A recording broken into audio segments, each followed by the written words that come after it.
Science and health. Dum dum dum. Okay, Ohio State shows humans were in North America 16,000 years ago. Yep, with another archaeology, because I like archaeology. I love archaeology and learning about the history of man. Artifacts recently unearthed at a site in western Idaho called Cooper's Ferry indicate that humans were living there 16,000 years ago, pushing back the timeline of human habitation in North America. Thank you. Archaeologists previously believed that the oldest culture to settle in the interior of North America came through a gap in the ice sheets in central Canada that appeared roughly 14,000 years ago. These people have left behind distinct Clovis points found in various places in North America throughout the 20th century, the oldest dating back 13,500 years.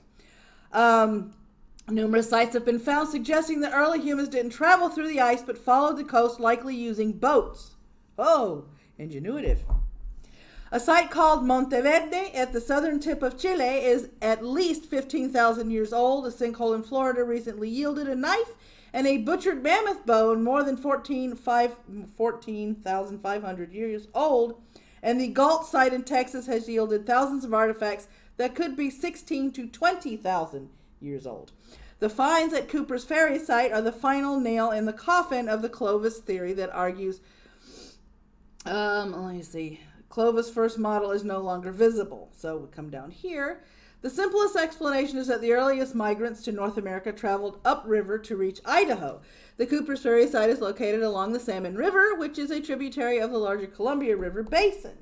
So this is interesting. Early peoples moving south along the Pacific coast would have entered the Columbia River as the first place below the glaciers where they could easily walk and paddle into North America.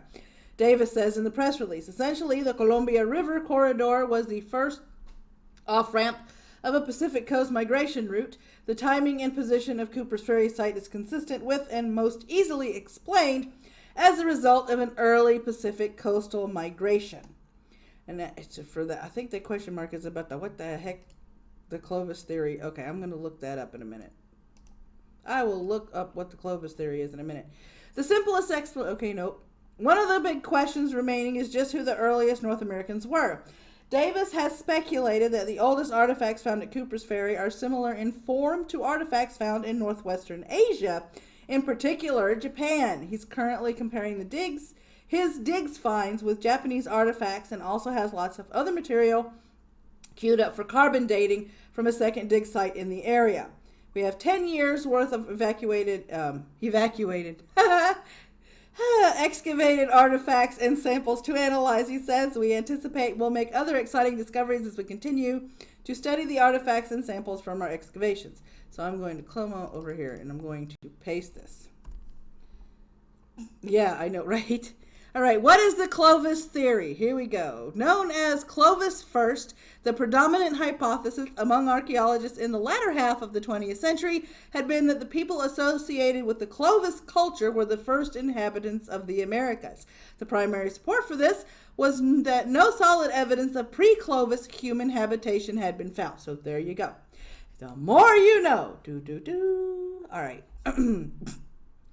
And believe me, if I had that queued up, I would have played it just then, but I didn't. So you're just going to have to deal with my little half-ass sound effects.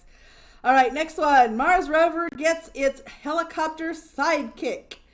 Work on the Mars 2020 rover is heating up as the July-August 2020 launch date approaches. Mission engineers just attached the Mars helicopter to the belly of the rover where it will make the journey to Mars. Both the solar-powered helicopter and the Mars helicopter delivery system are now attached to the rover. The first aircraft to fly on another planet is going to be the helicopter if it's successful. The rotorcraft only weighs 1.8 kilograms, which is 4 pounds for us Americans, and is made of lightweight materials like carbon fiber and aluminum. The overall, or aluminium, for those of you over in the UK that probably just had an eye twitch. The overall mission for the Mars 2020 rover won't depend on the helicopter, but NASA hopes to learn a lot about how to proceed with aircraft on the future missions by putting the Mars helicopter through its paces on Mars. Once they find a suitable place for test flights, the helicopter will be deployed. So there's no scientific instruments on the helicopter. There's nothing like that. It's just basically the helicopter. because they're going to do test flights to see how the test flights go. It's a high-risk technology mission. If it works and it's able to fly as planned, then it will also be a high-reward mission. So they're risking a lot to see if this works or if this flops. Let me see here. This would open up scientific exploration options in the future. Our job is to prove that autonomous controlled flight can be executed in the extremely thin Martian atmosphere. Since our helicopter is designed as a flight test of experimental technology, it carries no science instruments. But if we prove powered flight on Mars can work, we look forward to the day when Mars helicopters can play an important role in future explorations of the Red Planet. They could investigate areas that are out of reach for the rover or other wheeled vehicles, like cliffs, craters, caves, and things of that nature. It'd be kind of neat for this to work. I really hope it works because, you know, if these small little helicopters can go into caves and things like that, that would be really neat. Benji, it sounds like a bad sequel for like Tango and Cash, crossed with some random sci-fi movie. Right? Right? Oh, all right. In the interests of a cleaner, greener planet, and I say that with the utmost sarcasm. Researchers at the Ohio State University Center for Automotive Research have created new computer models to predict the life and performance of batteries that could power some passenger airplanes. Don't get excited. It's not the big Lear jets. The models show that adding lithium-ion batteries to a regional airplane could reduce the airplane's fuel needs by up to 20%. Let me see. The research is conducted under NASA's University Leadership Initiative program and focuses on evaluating trade-offs between fuel savings and battery pack size, weight, and cost. Remember, this is an airplane we're talking about. There are a lot of things that go into engineering and making and test flying an airplane and having a working prototype that leads to an airplane people can actually use. Aerodynamics, fuel efficiency, weight to fuel ratio, how much fuel it consumes when it's flying, depending on the weight that it's carrying. And, you know, batteries, they have weight. Duh. Okay, here we go. Battery packs, weight, and cost, while also including the carbon impact of the electricity necessary to recharge a battery pack. Joint effort between researchers at Ohio State and the rambling wrecks of Georgia Tech. Sorry. Showing college favoritism there. The researchers found on lithium-ion battery packs that could supplement the power produced by the engines of a regional jet, regional, which is only about 600 or fewer miles, and is only going to carry 50 to 100 passengers. So this isn't a 737 or a 757 or the old L-1011s that are so comfortable to fly in. These are the smaller ones. A battery has the ability to power the about 30% of the total power required for an airplane to climb to cruising altitude, and about 20% of the power required to cruise. That could reduce levels of carbon dioxide. Our team is focusing on evaluating the feasibility and economics of introducing lithium-ion batteries to air travel, Canova said, and we are working on the ways to make sure it's safe and reliable. Well, they ran the tests. To see, you know, how long it would take for them to deteriorate and the temperature, because we all know temperature affects batteries and things of that nature. So what do you think they found out about these wonderful lithium-ion batteries? That when used 24 hours a day and 7 days a week, the battery pack has to be swapped out every 2 years. Benji, nah man, batteries don't have weight. Food doesn't have weight either. Let me go get my new daily meal. Like, yeah, right? But yeah, exactly. I mean, lithium-ion batteries now, when we used to swap them out of our phones, only lasted 2 years. I mean, it's the battery. Even the, the Energizer lithium-ion rechargeable batteries, 2 years. So it's, can you imagine the cost and waste if they went, sure, let's put batteries in these regional airplanes that we have to swap out every 2 years because of, that's efficient, right? Oh my God.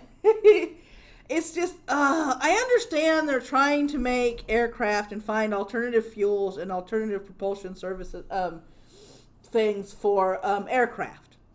Because as it stands now, there is no alternative fuel or alternative method of powering aircraft that is practical other than jet fuel. If they happen to find it, and I'm rooting for them, if they happen to find it and it is ecologically friendly, then more power to them. But right now, it's not practical. And if they decide to go this route with just the regional ones, think about how many small commuter basically it's a commuter airplane, 600 or less miles. It's a commuter plane. How many commuter planes are in the air today that if they converted this over to what is basically a hybrid airplane, how many batteries would wind up having to be scrapped just in those commuter airplanes alone, swapping them out every 2 years? It's mind-boggling. Yeah, man, I know what you mean. Kind of ridiculous. It's like they're trying so hard to do things the long, much more difficult way. Yeah, simply because of reasons they personally are coming up with, which don't actually make all that much logical sense in the ways that really matter. Exactly. They don't teach you safety first as a child. Like, come on, exactly. I mean, it's like, if you look at the Tesla vehicles today, everyone's like, yay, electrical car, great for the environment. Actually, it's not that great for the environment, people. Electric cars are actually worse. The Chevy Volt, when it first came out, for those of you that didn't know, because I kind of dug into the Chevy Volt, if you actually let the battery die in the Chevy Volt, it was cheaper for you to go out and buy another Chevy Volt than it was for you to get a new battery for the Chevy. Think about that for a minute. The cost of the battery to run the Chevy Volt costs more than it would be for you to get a new Chevy Volt. Makes no sense whatsoever. complete bruh moment. Like, totally, man, this is really cool, totally electric vehicle. Oh man, my battery died, dude. Like, I'm gonna have to get a whole new car. Like, it's a bummer, man. It's a total bummer. Like, that totally sucks balls. You know, these people don't think about this crap, which makes it funny to me. Absolutely makes it hilarious to me. It's like, they're like, we can't do this. And that's another video down. If you liked it, there's this. If you didn't like it, there's that. There's a subscribe button if you haven't subscribed yet. If you're not sure, there's more content you can watch before you make that all-powerful decision of clicking the red bell and making it go dark. There's also a bell that's just about as fickle as a pregnant woman in a candy aisle when she's got a craving or she's hungry. And because it only works whenever it feels like it. But the bell's there. In the description below is all the ways that you can support this channel, as well as links to blogs and other channels and so on and so forth. So, until next time, guys, take care of yourselves.